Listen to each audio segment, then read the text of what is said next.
প্রখ্যাত শিশু সাহিত্যিক উপেন্দ্র কিশোর রায়চৌধুরীর অনবদ্য গল্পগুলো পাঠ করে শোনাচ্ছি। তিনি একাধারে যেমন লেখক, চিত্রকর, প্রকাশক ছিলেন, তেমনি ছাপাখানারও অগ্রপথিক ছিলেন। বেহালা বাদক ও সুরকার হিসেবেও তাঁর খ্যাতি ছিল।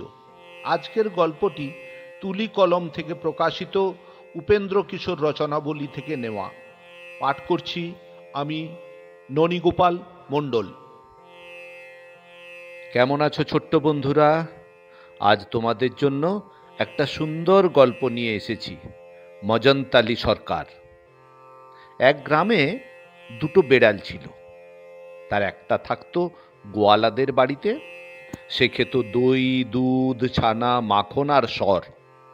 আর একটা থাকতো জেলেদের বাড়িতে, সে খেত খালি ঠ্যাঙার বাড়ি আর লাথি। গোয়ালাদের বেড়ালটা খুব মোটা ছিল, আর সে বুক ফুলিয়েই চলত। জেলেদের বেড়ালটার গায়ে খালি চামড়া আর হাড় কখানি। সে চলত টোলে টোলে, আর ভাবতো কেমন করে গোয়ালাদের বেড়ালটার মতো সে মোটা হবে। শেষে একদিন সে গোয়ালাদের বেড়ালকে বললে, ভাই, আজ আমার বাড়িতে তোমার নিমন্ত্রণ। সব কিন্তু মিছে কথা। নিজেই খেতে পায় না, সে আবার নিমন্ত্রণ খাওয়াবে কোথা থেকে? সে ভেবেছে গোয়ালাদের বেড়াল তাদের বাড়ি এলেই আমার মতন ঠ্যাঙা খাবে আর মরে যাবে, তারপর আমি গোয়ালাদের বাড়িতে গিয়ে থাকব। যে কথা সেই কাজ। গোয়ালাদের বেড়াল জেলেদের বাড়িতে আসতেই জেলেরা বললে, ওই রে, গোয়ালাদের সেই দুধ দই খেকো যে চোর বিড়ালটা এসেছে, আমাদের মাছ খেয়ে সব শেষ করবে, মার বেটাকে মার। বলে তারা তাকে এমনি ঠ্যাঙালো যে বেচারা তাতে মরেই গেল। রোগা বেড়াল তো জানতই যে এমনি হবে। সে তার আগেই গোয়ালাদের বাড়ি গিয়ে উপস্থিত হয়েছে।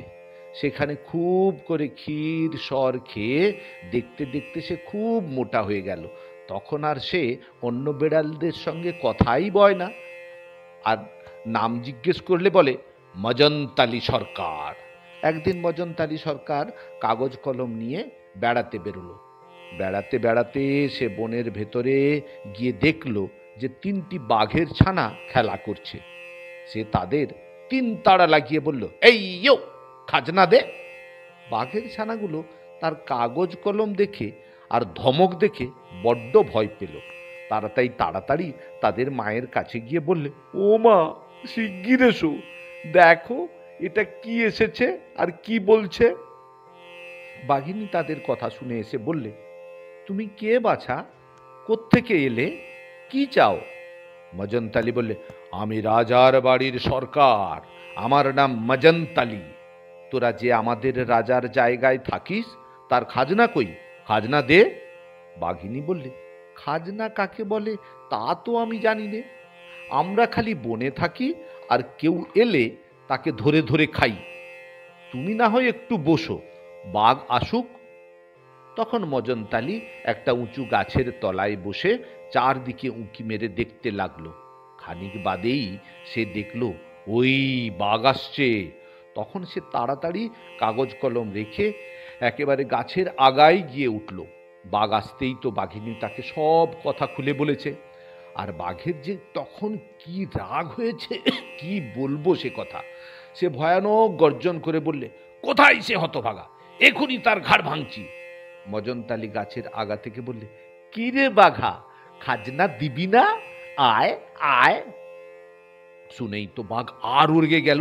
দাঁত মুখ খিচিয়ে হাল্লুম বলে দুই লাফে সেই গাছে গিয়ে উঠল। কিন্তু খালি উঠলে কি হয়?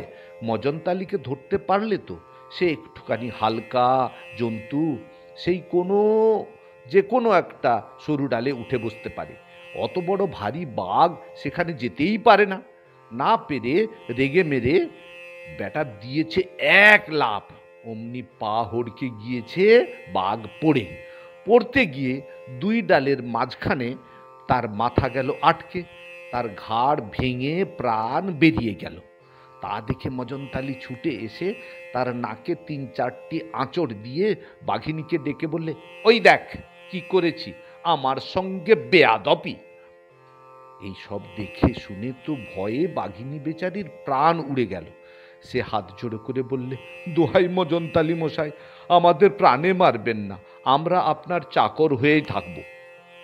তাতে মজনতালি বললে, আচ্ছা তবে থাক তাই হয়ে, ভালো করে কাজকর্ম করিস আর আমাকে খুব ভালো ভালো খাবার খেতে দিস।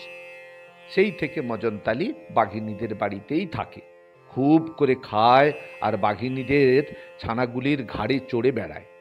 সে বেচারার তার ভয়ে একেবারে জড়সড় হয়ে থাকে, আর তাকে মনে করে না জানি কত বড় লোক, কত ক্ষমতা তার। একদিন বাঘিনী তাকে হাত জোড়ো করে বললে, মজনতালি মশাই, এ বনে খালি ছোট ছোট জানোয়ার, এতে কিচ্ছু আপনার পেট ভরে না। নদীর ওপারে খুব ভারী বড় বন আছে, তাতে খুব বড় বড় জানোয়ারও আছে, চলুন না যাই সেখানে। শুনে মজনতালি বললে, ঠিক বলেছিস তো, চল ওপারে যাই। তখন বাঘিনী তার ছানাদের নিয়ে দেখতে দেখতে নদীর ওপারে চলে গেল। কিন্তু মজনতালি কই? বাঘিনী আর তার ছানারা অনেক খুঁজে দেখলো, ওই মজনতালি সরকার নদীর মাঝখানে পড়ে হাবুডুবু খাচ্ছে, স্রোতে তাকে ভাসিয়ে সেই কোথায় নিয়ে গিয়েছে, আর ঢেউয়ের তাড়ায় তার প্রাণ যায় যায় হয়েছে। মজনতালি তো ঠিক বুঝতে পারছে যে সে আর দুটো ঢেউ এলেই মারা যাবে। এমন সময় ভাগ্যিস বাঘিনীর একটা ছানা তাকে তাড়াতাড়ি ডাঙায় তুলে এনে বাঁচায়, নইলে সে মরেই যেত, তাতে আর ভুল কি। কিন্তু মজনতালি সরকার তাদের সে কথা জানতেই দিল না। সে ডাঙায় উঠে ভয়ানক চোখ রাঙিয়ে বাঘের ছানাকে চড় মারতে গেল, আর গালে কি যে গালাগালি দিল সে কথা লেখা জোকাই নেই। শেষে বললে, হতভাগা মূর্খ, দেখ দেখি কি করলি। আমি অমন চমৎকার হিসাবটা করছিলুম, সেটা শেষ না হতেই তুই আমাকে টেলে তুলে আনলি, আর আমার সব হিসাব গেলিয়ে গুলিয়ে গেল। আমি সবে গুনছিলুম নদীতে কটা ঢেউ, কতগুলো মাছ আর কতখানি জল আছে। মূর্খ বেটা, তুই এর মধ্যে গিয়ে সব গোলমাল করে দিলি তো। এখন যদি আমি রাজামশাইয়ের কাছে গিয়ে এর হিসেব দিতে না পারি, তখন তার মজাটা তুই পাবি। এসব কথা শুনে পাখিনি তাড়াতাড়ি এসে হাত জোড়ো করে বললে, মজনতালি মশাই, ঘাট হয়েছে, এবার মাফ করুন, ওটা মূর্খ, লেখাপড়া জানে না, তাই কি করতে কি করে ফেলেছে। মজনতালি বলে, আচ্ছা আচ্ছা, এবার মাফ করলুম, খবরদার আর যেন কখনো এমন না হয়। এই বলে মজনতালি তার ভিজে গা শুকোবার জন্যে রোদ খুঁজতে গেল। ভারী বনের ভেতরে সহজে রোদ ঢুকতে পায় না, সেখানে রোদের খুঁজতে গেলে উঁচু ডাগের গাছের আগায় গিয়ে উঠতে হয়। মজনতালি একটা গাছের আগায় উঠে দেখলে যে ওই দূরে একটা মরা মহিষ মাঠের মাঝখানে পড়ে আছে। তখন সে তাড়াতাড়ি গিয়ে সেই মহিষটার গায়ে কয়েকটা আঁচড় কামড় দিয়ে এসে বাঘিনীকে বললে, শিগগির যা, আমি একটা মোষ মেরে রেখে এসেছি। বাঘিনী আর তার ছানাগুলো ছুটে গিয়ে দেখলে সত্যি মস্ত এক মোষ পড়ে আছে।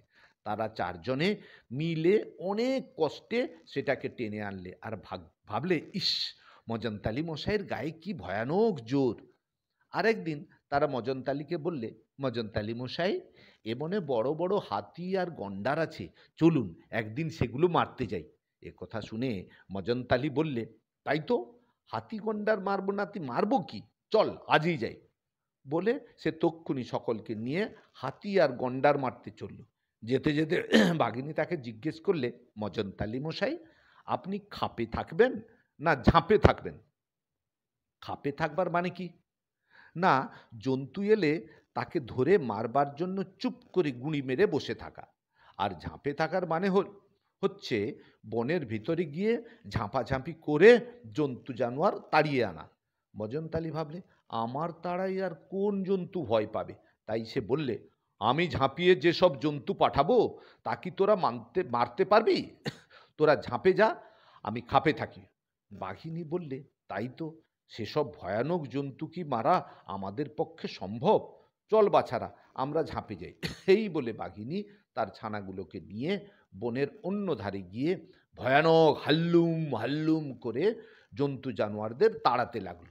মজনতালি জানোয়ারদের ডাক শুনে একটা গাছের তলায় বসে ভয়ে কাঁপতে লাগলো।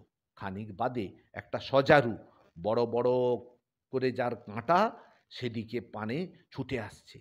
তাই দেখে মজনতালি মা গো বলে একটা গাছের শেকড়ের তলায় গিয়ে লুকিয়েছে। এমন সময় একটা হাতি সেখান দিয়ে চলে গেল। সেই হাতির একটা পায়ের এক পাশ দিয়ে শেকড়ের উপরে পড়েছিল। তাতেই মজনতালির পেট ফেটে গিয়ে বেচারার প্রাণ যায় আর কি। অনেকক্ষণ ঝাঁপাঝাঁপি করে বাঘেরা ভাবলে মজনতালি মশাই না জানি এতক্ষণে কত জন্তু জানোয়ার মেরেছেন, চল একবার দেখে আসি। তারা এসে মজনতালির দশা দেখে বললে, হায় হায় মজনতালি মশাইয়ের এ কি হলো? মজনতালি বললে, আর কি হবে, তোরা যে সব ছোট ছোট জানোয়ার পাঠিয়েছিলি দেখে হাসতে হাসতে আমার পেটই ফেটে গেল। এই বলে মজনতালি মরে গেল। একটা বেড়াল কেমন চালাকির দ্বারা, কেমন বুদ্ধির জোরে বাঘেদেরও হার মানালো। কেমন লাগলো গল্পটা তোমাদের? আমাকে জানিও।